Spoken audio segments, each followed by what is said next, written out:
So Rocketman is not particularly a film that I saw myself giving a less than positive review to. Reviews that had come out have been pretty stellar. People are really enjoying this movie. Audiences and critics alike. It's being received well all over the place. And so I was actually pretty excited going in to see it. I thought it looked pretty solid for what it was worth, for what the trailers were worth. The marketing reminded me a lot of Bohemian Rhapsody, but I just figured, similar marketing team, similar director. And I say similar because we have no idea really how much he did of Bohemian Rhapsody. But now I sit here puzzled, really, at the reception to this film. Because, you're talking about something that people have been throwing around as an Oscar contender now, which has, by the way, has a fucking terrible release date for the Oscars. Late May, early June is like the worst time you could throw yourself in there other than September. And I was like, all right, maybe the quality of it will make up for that. Maybe the fact that this is what people are calling the antithesis to Bohemian Rhapsody will ultimately kind of propel it forward into the latter half of the year. And call me crazy, but the more I think about this film, the less I like about it, and the more I dislike about it. I guess I am a member of the silent majority who has a lot of issues and complaints with this film. I have my fair few of them, and I initially gave this movie a 5 out of 10 on Letterboxd, and I think I was being lenient. I think I was being generous because that was just an initial reaction walking out, and I guess it has the entertainment value for that. I guess I was, at least interested the whole time to see where the story went, but that doesn't mean that the filmmaking elements of it aren't, superb. And, some things, I guess, are more subjective for me. Emotional connection not landing, development not fleshed out enough. Other things, however, are just poor filmmaking and are indisputable, in my opinion, as poor filmmaking, and I'm going to get into those a little later, but I want to talk more about what I particularly didn't enjoy, and I'll talk about what I liked last, because the list is, unfortunately, a lot smaller than I would have liked it to be. I guess the first thing to talk about is the incessant comparisons to Bohemian Rhapsody that I'm seeing with this film. And it's not necessarily that people are comparing flaws and comparing compliments, really. It's just that people are saying this is the anti-Bohemian Rhapsody, right? This is everything Bohemian Rhapsody should have been. This is Bohemian Rhapsody done right. And I don't feel that way at all. I have my fair share of issues with both films. I don't think either one is particularly striking or spectacular. If anything, I'd put them both towards the average ground of filmmaking.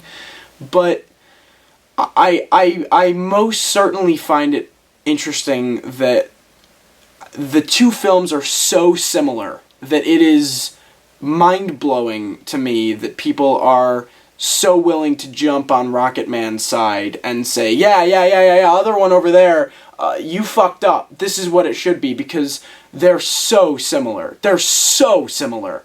I know the one argument in saying that they're not similar is the idea of the non-linear versus linear, and then the musical versus non-musical structure, of which I disagree with both, because they're, I think, both very, they don't define the film for me, especially the non-linear element, because the non-linear element of this film, it's a linear story with the added fact that every now and then, cut in the middle somewhere, is Taron Egerton sitting in a therapy session telling the story, which, holy shit, is that an original concept? If you're gonna do something like that, there has to be a hidden layer behind it, right? There has to be a mystery that they're waiting to unveil, something that they're there hiding, waiting to show. And there isn't that. He's just telling the story. You can see that in any number of other films. To that extent, I would rather have had the Bohemian Rhapsody just, alright, going through the story. Here's the beginning of the story, here's the end of the story. And in this thing, they just feel the need to go,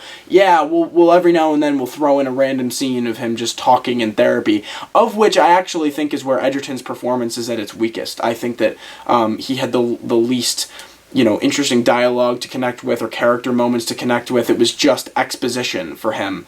And I think that was where I didn't find myself really encapsulated with him or connecting with him as an actor and as a character. And this other element of musical versus non-musical, I guess you could kind of point to in saying that they're different in terms of film, because there are a bunch of musical numbers, which I think are actually the best parts of the movie. But it's not consistent particularly, because half of the songs are delivered through that musical number kind of fashion, and then other songs are just like, alright, we wrote it and now we're performing it in a concert. And like, if you're gonna do it, I'd rather they do it with every single song, which I don't really think that they do. I think if every single song had been like that, that might have been more of an interesting layer, and I do think that it's an interesting layer. It's one of the things that I do like about it. But I don't think it takes away from the fact that, A, the stories are like the same fucking thing. It's like, the story is so unbelievably similar that it fucking blows my mind.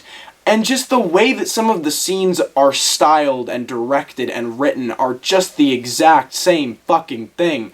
The party scene in this movie is so similar to, and the concert scenes even are so similar to Bohemian Rhapsody.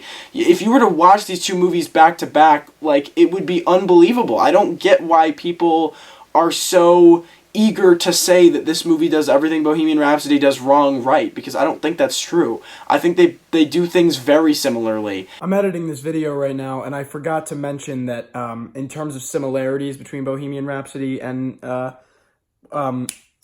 Rocketman, there's a manager character who is portrayed exactly the fucking same. The Mike Myers character and then the manager in this one are the exact same character. They start out being like, your songs are shit. And then they go into like, oh, you're doing well, you guys are brilliant, I knew you had it the whole time, and then they leave them. And it's like, it's the same fucking shit. I don't understand, like, it's the same.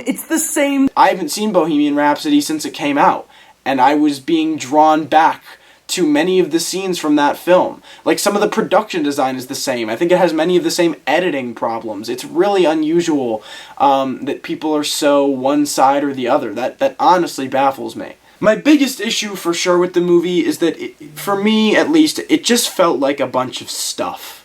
It felt like every scene there was a new thing that happened, and then the next scene you've moved on from that and another thing just happens. It's just an order of stuff. And none of it is ever given any time to settle or simmer or even develop before it happens, because it's just like little chunks of things that are placed next to each other in an editing bay.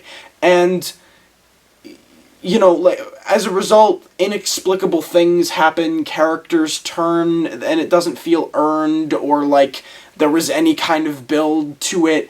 It's just a bunch of stuff that happens, and you're like, alright, that was a thing that happened, I guess we're moving on to the next thing, and we're not gonna let that other thing that just happened, like, sit with us. And as a result, there's this emotional disconnect from the film, because, you know, you're just kind of getting hit with stuff, and you're like, okay, that's another thing.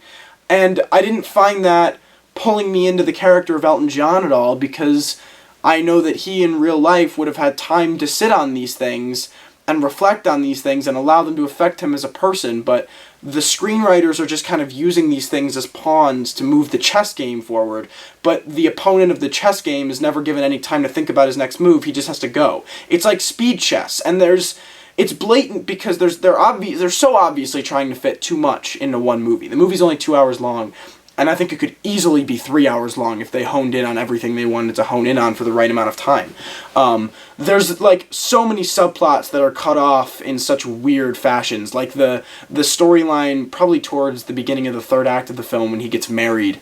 It's literally, like, three scenes. He meets the girl that he's gonna marry, he marries her, and then the next scene, he's like sad and mixes his orange juice with alcohol, and they both cry for a minute, and then you never see her again, and he says, we just got divorced. And it's like, what? You're gonna allocate 5 minutes to that? You're trying to tell too much. Like, something like that is blatantly clear of a film issue that you're trying to tell too much. My other issue was, like, Richard Madden's character, who, like, starts out being Elton's love interest. You could be the best-selling artist in America if you desire. And then, at one point, out of nowhere, is just an unbelievable asshole who has no character development, no, like, there's a snapping point, but there's no build to that snapping point. He just turns. Do you even care how much pressure I'm under? Not really. I'll still be collecting my 20% long after you've killed yourself. And then he's the villain, and you're like, oh, alright. I'd be willing to bet you plenty of money that's not what happened in real life. I'm sure there are more layers to that character that I would have liked to explore. And to that regard, I think this movie has actually an opposite problem of Bohemian Rhapsody, right? A lot of people were complaining about the fact that it seemed like there was a lot of band interference, a lot of Queen interference with Bohemian Rhapsody. A lot of the band members saying, we want more of our story in here as opposed to letting it center on Freddie Mercury. And I think this movie suffers the exact opposite of that. I wanted stronger supporting characters, specifically out of Jamie Bell and Richard Madden. I wanted a lot more time for their character changes and for their traits to be a little more highlighted, and I don't think they were given the time of day.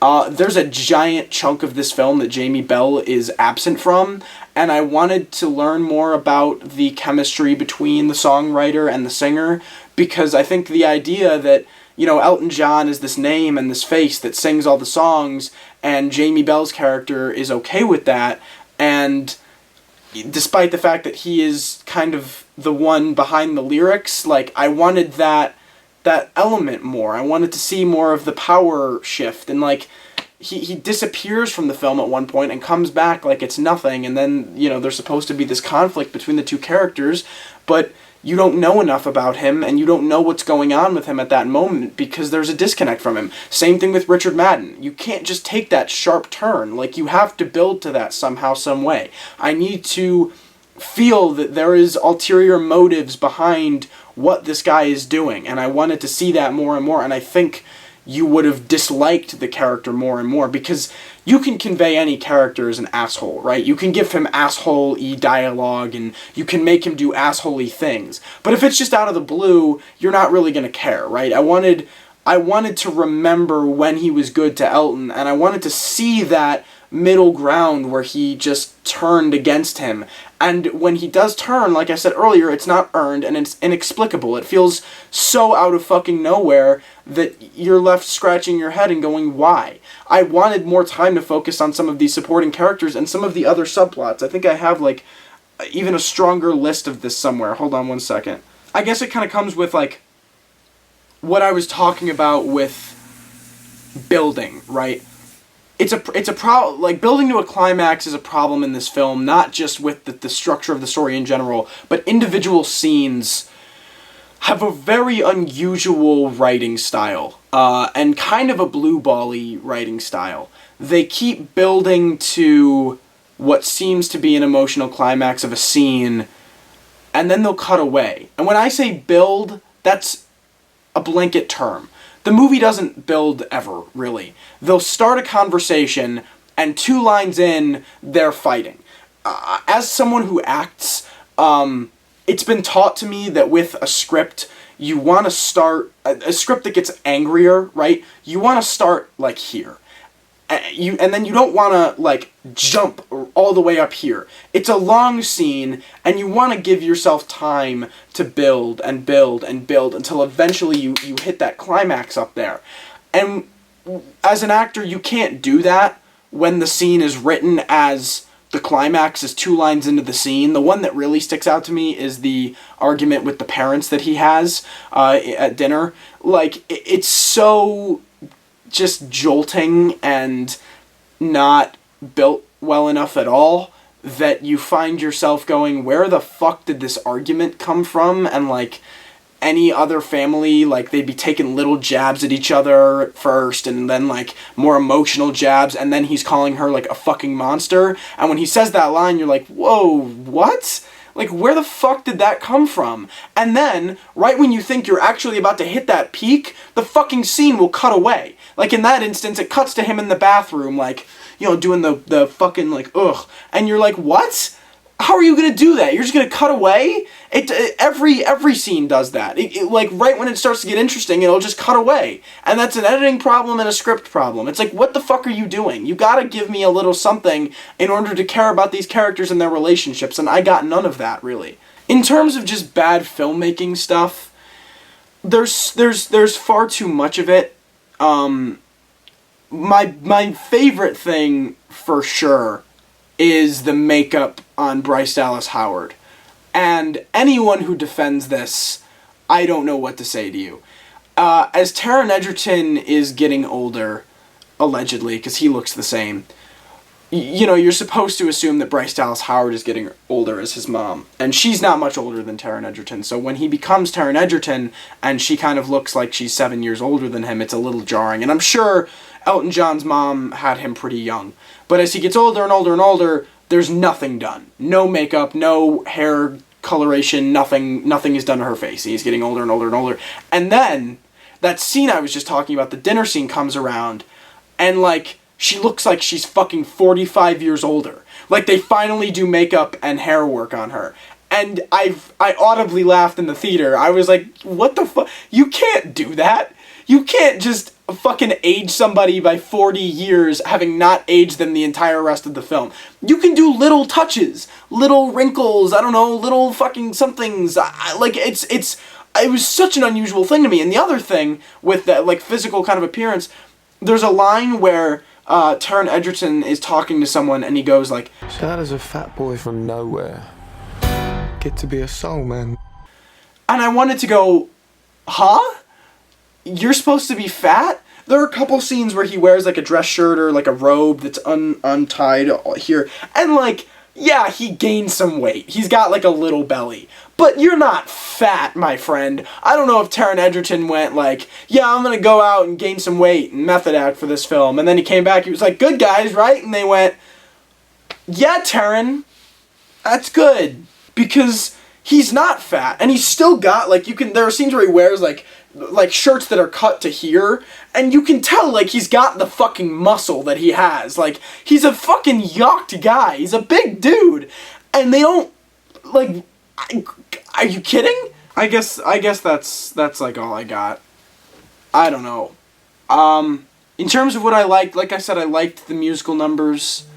I liked Taron Egerton's performance. I liked a lot of the visual element of the film. I think a lot of it looks pretty good. Some original direction.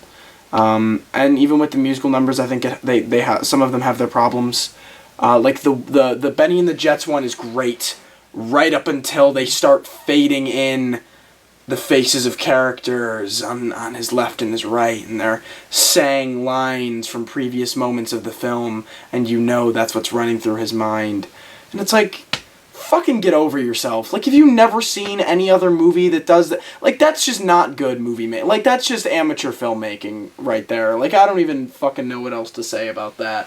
I'm not saying it's a calamity, and I know that I'm talking like I hate it, but it's certainly for me less than good. And perhaps it's just me. Perhaps I just have this emotional disconnect from the film. And I guess that's fine. But if you find something in this movie that you really love or really enjoy, I'm happy for that. I don't know if this film will make it to Oscar stardom. It lost the weekend to Godzilla, and it's such a weird place for a film to come out. But if Bohemian Rhapsody can do it last year, I don't see why this movie can't do it this year. We're just going to have to see how it does in the next couple of months. But that's it for me. That's it for my Rocketman review. Let me know what you guys think in the comments below. I got more videos coming very, very, very soon, so stay tuned for that. Thank you guys so much for watching, and I'll see you all next time.